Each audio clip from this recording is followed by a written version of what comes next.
Thanks for having me. My name is Katrien. I'm the founder of Silva Cacao. We are a company sourcing and importing specialty cacao beans based in Antwerp. Mostly serving the European market, although we do a little bit of export as well. We say it's very simple, like Silva Cacao with an identity. Our purpose is to really connect cacao producers with chocolate makers and really, raise the bar, let's say, in quality, but also share the whole story behind cacao beans.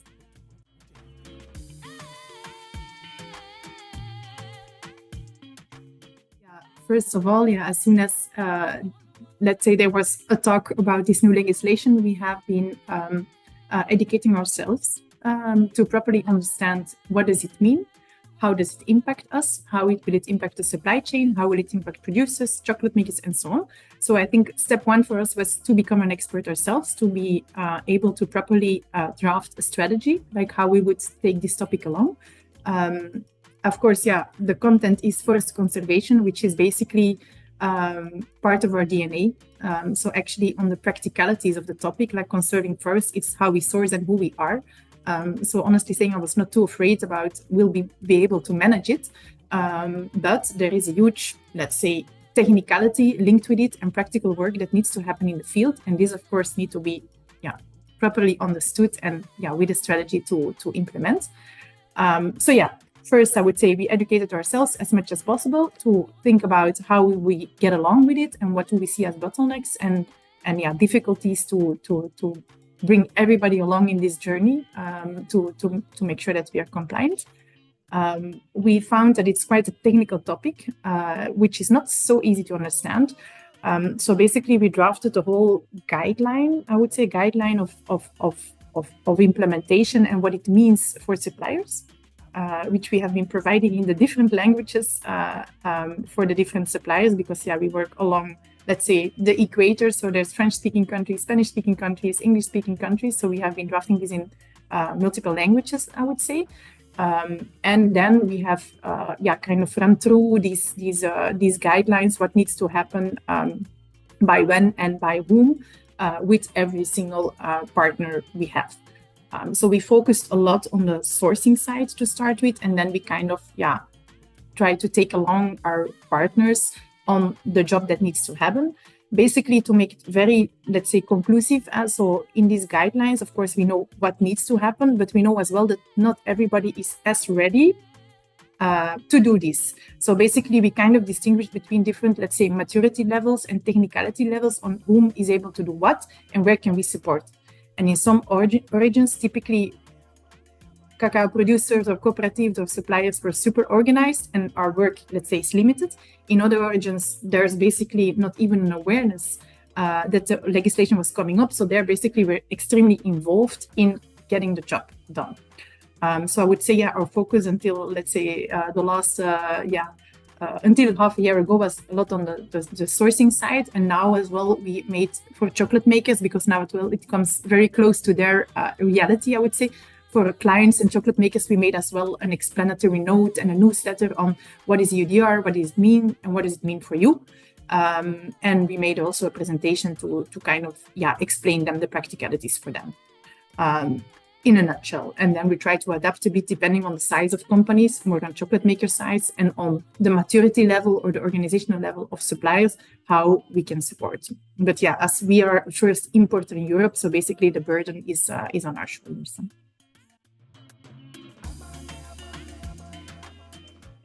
I think, the biggest challenge, and actually it's something I forgot to mention in how did you prepare, we also kind of tested and checked on different softwares and service providers to check, because one point is GPS and legality data collection, but then the second thing is to validate and to make sure that the data are okay. And actually the biggest challenge I found, and I still find it relevant for today, is if you have even all the geodata that you need to have for the legislation, but you use 5 different service providers of software to validate, you have 5 different results. So this I found extremely challenging because, what is the truth, right? There is not one methodology, which is an approved methodology that everybody is aligned with. So I feel that the technology is still not mature. making it very difficult to decide if you can go along with something or not, which is quite a challenge for the validation side. And then I think, the second biggest challenge is like, okay, in one way you try to be, or we try to be, and I think Europe tries to be as well, as inclusive as possible. But we know that there's a huge difference between countries, country support, farmer organization, farmer knowledge, farmer technology. So we really see huge differences between the different origins and between the different producer groups in terms of really like technical knowledge to be able to do the job. And the third challenge is, I think, for SMEs, not necessarily SME chocolate makers, but SME importers, for example. So the work that needs to be done, if you're a small team, like for us, we are 4 people, so we are a small team, but to have the in-house knowledge on this and to apply it on all the different origins we work. And definitely if you work in a fine flavor specialty market, it means small volumes, but a lot of different qualities, a lot of different origins, a lot of different references. Basically, the cost implementation for an SME is relatively high. So that's, I would say, financial challenge as well. Potential opportunities, I think it's for those who do the job well and who conserve already forests and who really take care of it. I think it's a great opportunity to better commercialize their products.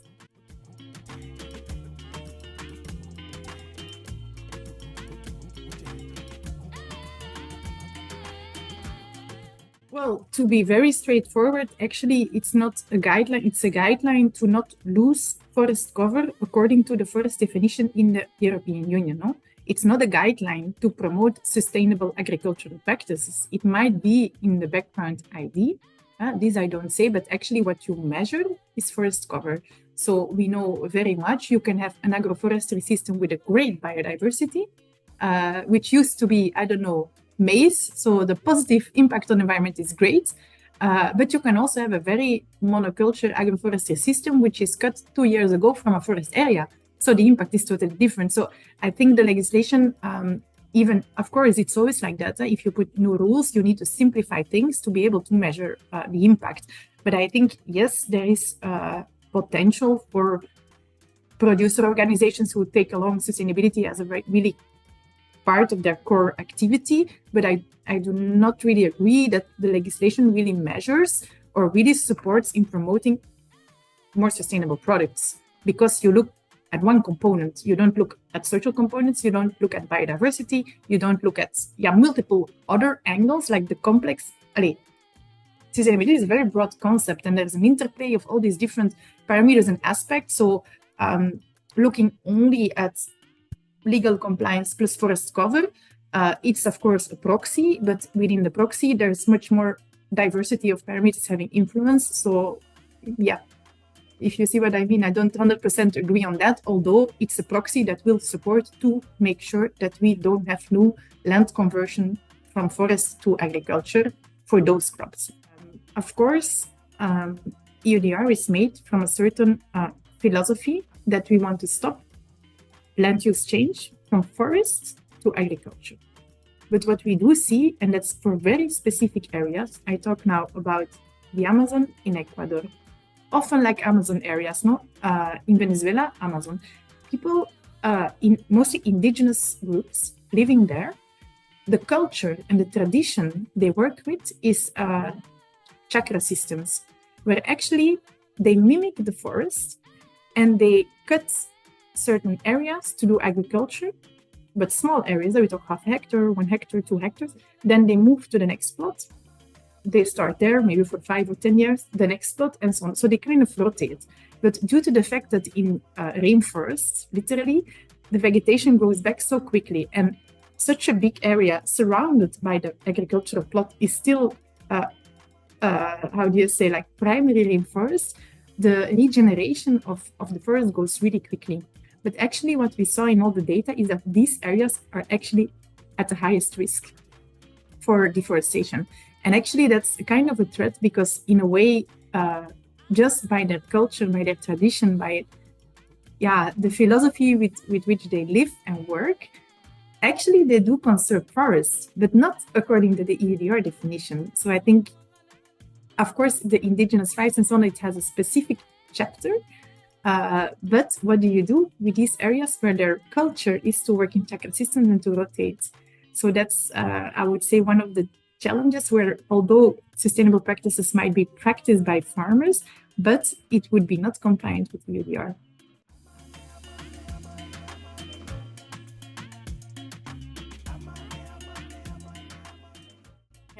Yeah. So from the very early beginning, as I mentioned, so we have been following up on the legislation, knowing what will come.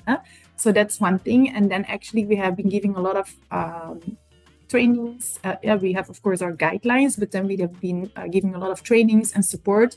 And actually our approach, but of course, we are not, again, we are an importer in specialty cacao, so the volumes are not huge, and we don't need to standardize everything, let's say. So what we really do is we speak one-to-one with the different suppliers to understand where they are, what information do they have, and how can we tap into that to make sure that we reach the first level of data collection. And then all the rest, like data validation and everything, this we take on our shoulders, let's say. But we have been really explaining them with technical guideline, like if you don't have any geodata, how can you start? What can you do? Even supporting a bit on choosing open source tools, or all these practical things we have been explaining to them, that they know really it's also geodata collection, but you need to know it's not the farm, it's the productive parcel, it's where your cacao is. So all these practicalities we have been explaining in one-to-one conversations, or sometimes with a group of certain few cooperatives from one country.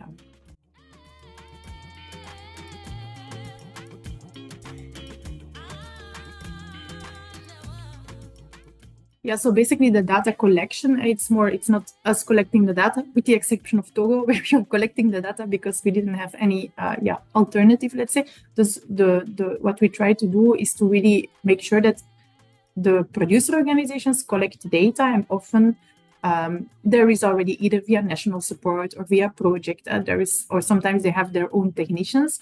So we try to make sure that the data collection is on their end, because it also creates more responsibility and data ownership. So there's no single origin where we go in the field, we collect the data and we move out, because I don't believe in it, in the sense that it's not our data, it's their data.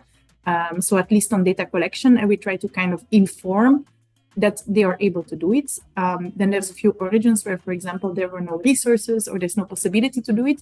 When it's like that, either we go into a cost sharing system, or we try to build in few origins, we work with public-private partnerships where we have projects to bring to bring the supply chain to the next level. And there we try to integrate the components of geodata collection within the projects that are running. For example, this is the case in Uganda and in Congo soon as well. So that's a bit how we go along with it. And actually, that's the minimum requirement, that, okay, we find a way together how to make sure that the geodata are there. And then everything which is data validation, we do on our end. So we have QGIS to already see that the mapping is correct, to take out the errors and to kind of manipulate in a positive way. I will make sure that the quality check of the data is okay. And then, we either use publicly available softwares like Global Forest Watch Pro or WISP, or just Galileo Copernicus satellite images, or via private service provider. So then we do that data validation, and then of course the next steps on due diligence statements and so on. That's in any case on the shoulders of the importer, right?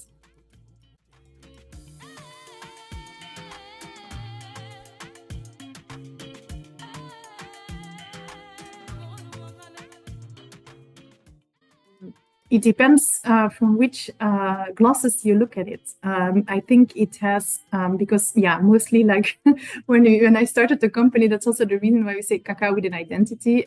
Definitely in Belgium, what we say to joke is people choose chocolate based on the color, like dark, milk, or white. It has no identity.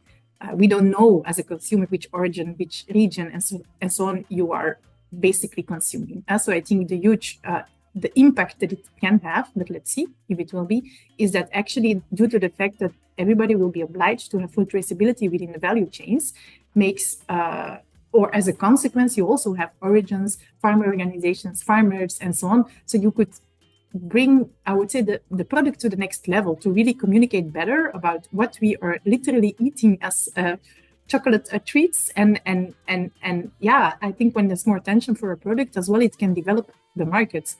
Or you can develop a more diversified market, which can bring a commercial advantage, but which can also bring an advantage for value creation at the farm level. So I think this is a mega opportunity for the sector to start to communicate better. Of course, the legislation is a requirement on import and manufacturing, but it doesn't say anything about, let's say, the marketing of a product or the placing the product in the market and the story that comes along with that. So I think this is fantastic. On the other hand, it could also have negative impacts in the sense that we have a very short time. Okay, let's see. Now the Council already approved that the phase-in of 12 months is okay. Let's see what the Parliament says. But okay, if this is agreed, we have a little bit more time. But if you look very rational, basically you're going to rationalize your supply chain, because everybody will have a fixed cost, which is purely a compliance cost. And a compliance cost is very difficult to, let's say, to bring in the cost at your final product level. And so this is really a challenge, I think, for many, many companies. Like, how can you make sure that at the end, the consumer pays for that without losing market share? So this is a challenge. And if you rationalize, you would say, okay, I have a fixed cost. I have X origins with X volume. This is my risk analysis. These countries score well, these score bad. And you go for the low-hanging fruits, right? So it could also kill diversity in flavor, in origins, but also in companies, because you have this a new challenge of compliance, which is an additional burden. I don't say it's not for the good, because there is definitely a positive component on it, but it is an additional burden that needs to be shared, reflected, whatever, in the value chain. So this could be, I would say, the other angle where we have to really take care that we don't lose this diversity, that we don't lose certain companies or cooperatives, or like avoid that there's more dependencies created because of that. Because some people are not able to show this compliance, which could create another level of dependency of certain buyers, of certain service providers, of whatever. No, so that's to be taken into account. One other thing that we see in general is that, for example, on the Southeast Asian market, at a certain moment, durian, not my favorite fruit, but the favorite fruit of many people in the world, became very popular with very high prices. And actually, there was a lot of land conversion to durian production.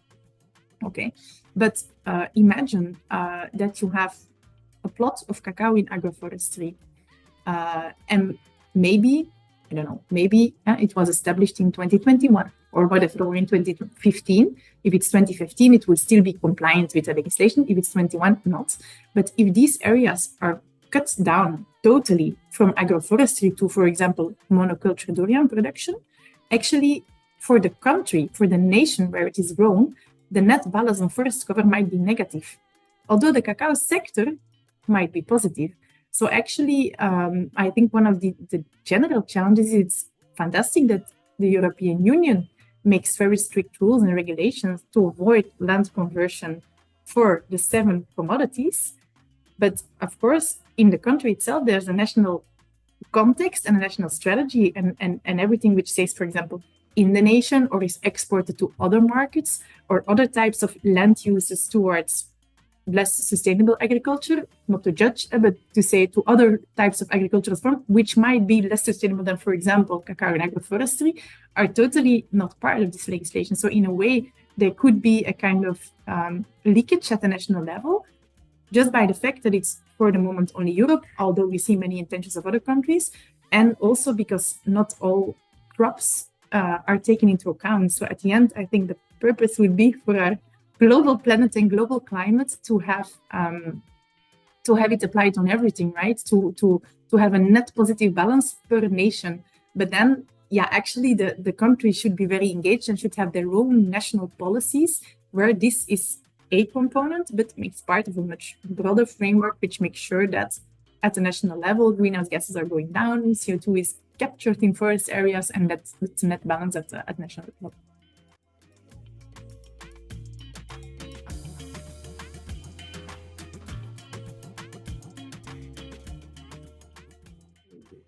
success. Let's see success when we have the final decisions and the controls by the competent authorities. I think then we can talk about success or no success based on the rate of acceptance and the rate of problems. So that's a bit soon to make certain statements about that, I think. But I think, what at least now it's more from my heart, like what I've been feeling is that many producer organizations with whom we work really appreciate that we kind of follow up the topic, that we inform them, and that we try to find ways to not leave them behind, even if it's small volumes, even if it's small origins. Our strategy has never been like, oh, let's focus on the low-hanging fruits and let's the rest, move out, let's say. So I think this is something that, it's more internally. I think for me, this is a success that we can find a way how to not leave certain organizations behind with whom we have been working very well for multiple years by now, and to find solution based on the reality of certain markets and certain origins, and to take this into account.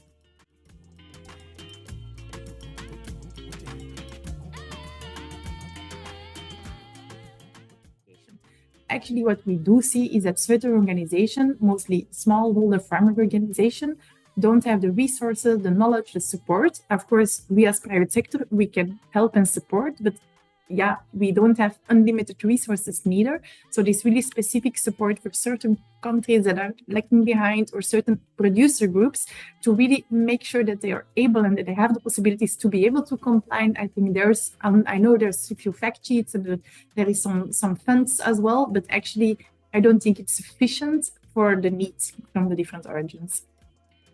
Meanwhile, we are organized, so I think we will do the job, but the thing that I'm really, hoping for and asking for is one system for validation. Because this is really a problem. I compare it a bit like, it's like tomorrow you say, as from tomorrow, we have a new tax on this product. These are the rules to calculate the tax. But please, each company, make sure you apply all the rules, give me the calculation, and then we will see if it's correct or not. It's very difficult, definitely for a very technical topic, to do the validation by yourself. I understand that you can make a risk assessment by yourself, that you can make a decision scheme by yourself, but really the validation versus satellite images, we see so many differences in false positives, depending if you work with high resolution maps of 30 by 30 centimeters, or if you have low resolution maps of 10 by 10, 30 by 30. So often what you see is the more expensive your satellite imagery and the more precise, of course, the less risk on false positives and the less risk on the rejections and ground truthing and all a series of consequences that it has. So I would find it very fair also, because this allows big, medium, and small companies to work with the same validation system and to speak the same language, like to have this global vocabulary that is aligned, and to make sure that if regardless of that at least like at a certain moment competent authorities will control, but until today we don't know exactly what they will control and against what they will control. So at a certain moment my fear is that, I don't know, we use system X to validate our data, everything is okay, we get an external control, another system is being used or whatever, and then it's a no okay. How do you go along with this? It's very, very complicated. And if you know from advance, this is our validation check, and even if something is not okay, you can still do ground truthing and you can still correct, but at least there's one common system, one set of satellite images per country. Should it be via national levels, or that's all fine for me, but at least to have these same tools that are being used to validate certain data sets.